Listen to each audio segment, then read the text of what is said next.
जय श्री राधे।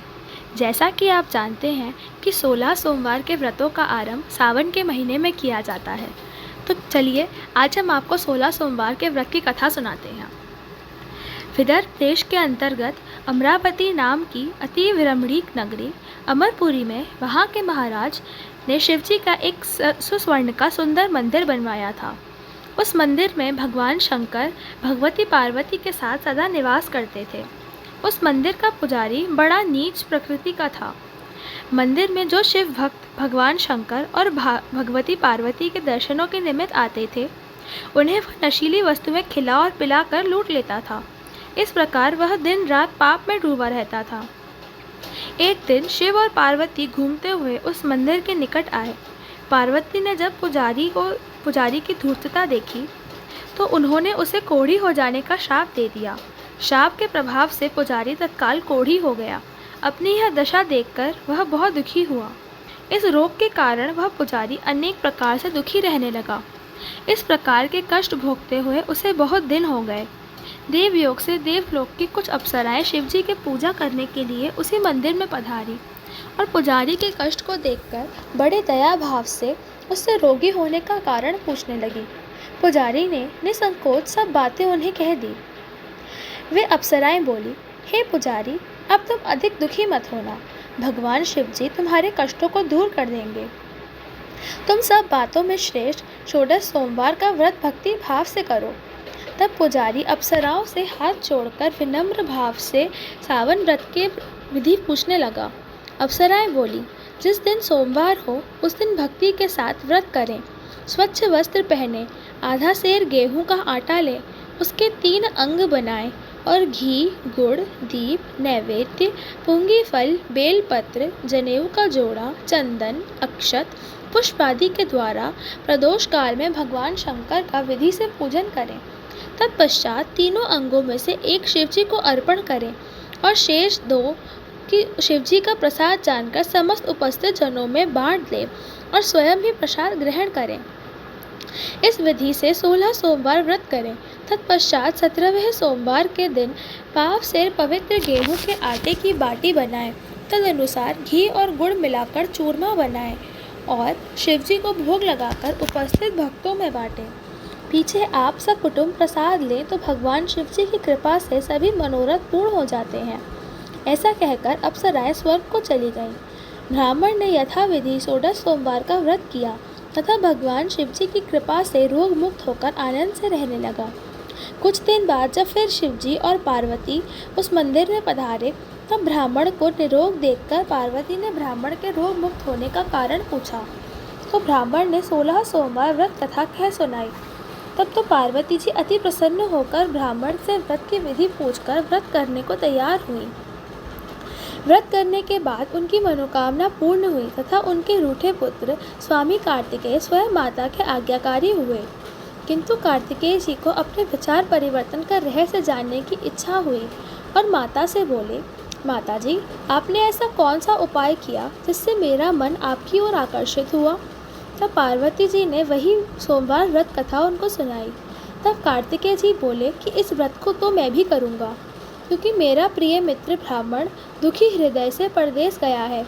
हमें उससे मिलने की बहुत अभिलाषा है। कार्तिकेय जी ने भी इस व्रत को किया और उनका प्रिय मित्र मिल गया। मित्र ने इस आकस्मिक मिलन का भेद कार्तिकेय जी से पूछा तो वे बोले, हे मित्र, तुम्हारे मिलने की इच्छा करके 16 सोमवार का व्रत किया था। अब तो ब्राह्मण मित्र को भी अपने विवाह की बड़ी इच्छा हुई।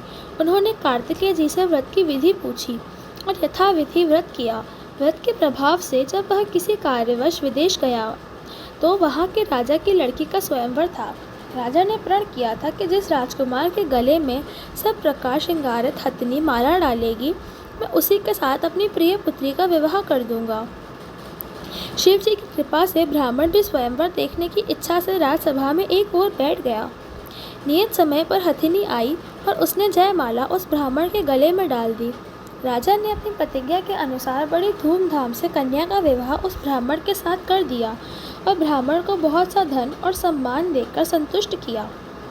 ब्राह्मण सुंदर राजकन्या पाकर सुख से जीवन व्यतीत करने लगा। एक दिन राजकन्या ने अपने पति से प्रश्न किया, हे प्राणनाथ, आपने ऐसा कौन सा भारी पुण्य किया जिसके प्रताप से हथनी ने सब राजकुमारों को छोड़कर आपको वरण किया?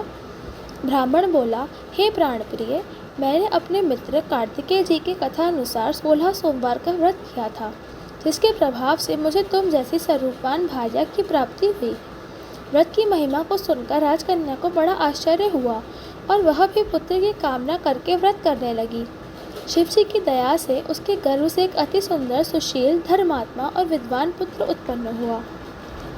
माता पिता उस देव पुत्र को पाकर अति प्रसन्न हुए और उसका लालन पालन भली प्रकार से करने लगे। जब पुत्र समझदार हुआ तो एक दिन उसने अपनी माता से प्रश्न किया कि माँ, तूने कौन सा तप किया है जो मेरे जैसा पुत्र तेरे गर्भ से उत्पन्न हुआ? माता ने पुत्र का प्रबल मनोरथ जानकर अपने किए हुए 16 सोमवार व्रत की विधि सहित पुत्र को सम्मुख प्रस्तुत की। पुत्र ने सब प्रकार के मनोरथ पूर्ण करने वाले ऐसे सरल व्रत के बारे में सुनकर तो वह भी इस व्रत को राजाधिकार पाने की इच्छा से हर सोमवार को यथाविधि व्रत करने लगा। उसी समय एक देश के वृद्ध राजा के दूतों ने आकर उसको एक राजकन्या के लिए वरण किया। राजा ने अपनी पुत्री का विवाह ऐसे सर्वगुण संपन्न ब्राह्मण युवक के साथ करके बड़ा सुख पाया। फिर राजा के दिवंगत हो जाने पर यही ब्राह्मण बालक राजगद्दी पर बिठाया गया। क्योंकि दिवंगत भूप के कोई पुत्र नहीं था, राज्य का अधिकारी होकर भी वह ब्राह्मण पुत्र अपने 16 सोमवार के व्रत को करता रहा। जब 17वां सोमवार आया तो विप्र पुत्र ने अपनी प्रियतमा से सब पूजन सामग्री लेकर शिवालय में चलने के लिए कहा, किंतु प्रियतमा ने उसकी आज्ञा की चिंता नहीं की। दास दासियों द्वारा सब सामग्रियां शिवालय भिजवा दी और आप नहीं गई। जब राजा ने शिवजी का पूजन समाप्त किया तब एक आकाशवाणी राजा के प्रति हुई। राजा ने सुना कि हे राजा, अपनी इस रानी को राजमहल से निकाल दे, नहीं तो यह तेरा सर्वनाश कर देगी। आकाशवाणी को सुनकर राजा के आश्चर्य का ठिकाना नहीं रहा और तत्काल ही मंत्रणा गृह में आकर अपने सभासदों को बुलाकर पूछने लगा कि हे मंत्रियों, मुझे आज शिवजी की वाणी हुई है कि राजा तू अपनी इस रानी को निकाल दे, नहीं तो ये तेरा सर्वनाश कर देगी। मंत्री आदि सब बड़े विस्मय और दुख में डूब गए, क्योंकि जिस कन्या के साथ राज्य मिला है राजा उसी को निकालने का जाल रचता है, यह कैसे हो सकेगा।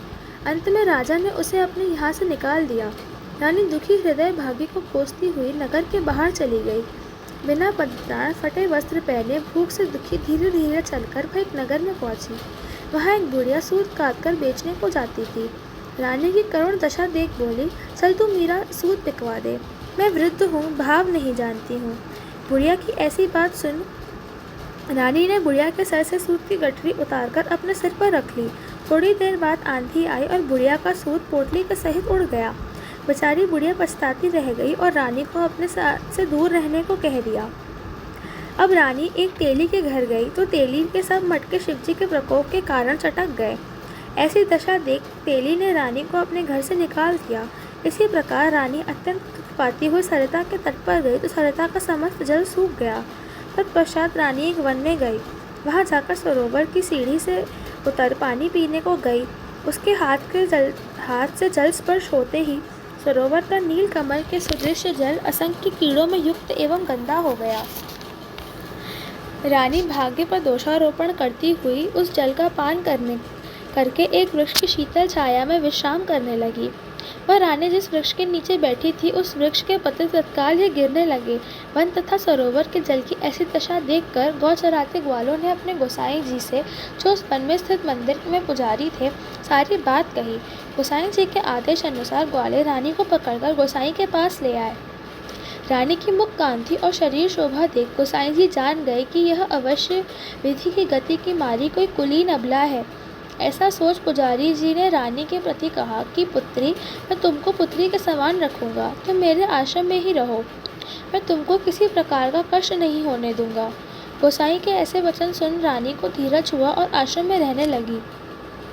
आश्रम में रानी जो भोजन बनाती उसमें कीड़े पड़ जाते, जल को स्पर्श करती तो उसमें भी कीड़े पड़ जाते। अब तो गोसाई जी भी दुखी हुए और रानी से बोले कि हे बेटी, तेरे पर कौन से देवता का कोप है जिससे तेरी ऐसी दशा हुई है। गोसाई जी की बात सुन रानी ने बताया कि मेरे पति की आज्ञा का उल्लंघन करके नौकर के हाथ पूजा की सामग्री मंदिर भिजवाई थी। तब शिवजी महाराज की अनेक प्रकार से स्तुति करते हुए गोसाई जी रानी से बोले, हे पुत्री, तुम सब मनोरथों को पूर्ण करने वाले 16 सोमवार के व्रत को करो, उसके प्रभाव से इस कष्ट से मुक्ति हो सकेगी। गोसाई की बात सुनकर रानी ने 16 सोमवार व्रत को विधिवत संपन्न किया और 17वें सोमवार को पूजन के प्रभाव से राजा के हृदय में विचार उत्पन्न हुआ कि रानी को गए बहुत समय व्यतीत हो गया, न जाने कहाँ कहाँ भटकती होगी, उसे ढूंढना चाहिए। यह सोच उसने रानी की तलाश करने चारों दिशाओं में अपने दूत भेजे। वे तलाश करते हुए गोसाई जी के आश्रम में रानी को पाकर पुजारी से रानी को मांगने लगे, किंतु गोसाई ने उनसे मना कर दिया। वे दूत चुपचाप लौट गए और आकर महाराज के सम्मुख रानी का पता चल जाने के बारे में बताने लगे। रानी का पता पाकर राजा स्वयं पुजारी के आश्रम में गए और पुजारी से प्रार्थना करने लगे कि हे महाराज, जो देवी आपके आश्रम में रहती हैं वह मेरी पत्नी है। शिवजी के कोप से मैंने इसको त्याग दिया था, अब इस पर से शिवजी का प्रकोप शांत हो गया है, इसलिए मैं इसे ले जाने के लिए आपके पास आया हूँ। आप इसे मेरे साथ चलने की आज्ञा दे दीजिए। गोसाई जी ने राजा के वचन को सत्य समझकर रानी को राजा के साथ जाने की आज्ञा दे दी। गोसाई की आज्ञा पाकर रानी प्रसन्न होकर राजा के साथ उसके राज्य की ओर लौटने लगी। उस समय नगर में अनेकों प्रकार के बाजे बजने लगे। नगर निवासियों ने नगर के दरवाजे पर तोरण बंधन भारों से विविध विधि से नगर सजाया। घर घर में मंगल गीत होने लगे। पंडितों ने विविध वेद मंत्रों का उच्चारण करके अपनी राजरानी का आह्वान किया। इस प्रकार रानी ने पुनः राजधानी में प्रवेश किया। महाराज ने अनेक तरह के ब्राह्मणों को दान आदि देकर प्रसन्न एवं संतुष्ट किया। याचकों को बहुत सा धन धान्य दिया। नगर में स्थान स्थान पर सदाव्रत खुलवाए जहाँ भूखों को खाने को मिलता था। इस प्रकार से राजा शिवजी की कृपा का पात्र हो राजधानी में रानी के साथ अनेक तरह के सुखों को भोग करता हुआ सोमवार के व्रत करने लगा। विधिवत शिव पूजन करते हुए वे इस लोक में अनेकानेक सुखों को भोगने के पश्चात शिवपुरी में पधारे। ऐसे ही जो मनुष्य मनसा वाचा कर्मणा द्वारा भक्ति सहित सोमवार का व्रत एवं पूजन इत्यादि विधिवत करता है, वह इस लोक में समस्त सुखों को भोगकर अंत में शिवपुरी को प्राप्त होता है। यह व्रत सब मनोरथों को पूर्ण करने वाला है। इस व्रत को करने से वह सब कुछ सहज ही प्राप्त हो जाता है जिसकी कामना मनुष्य करता है। हे शिवजी महाराज, हम पर भी ऐसी ही कृपा बनाए रखना। जय श्री राधे।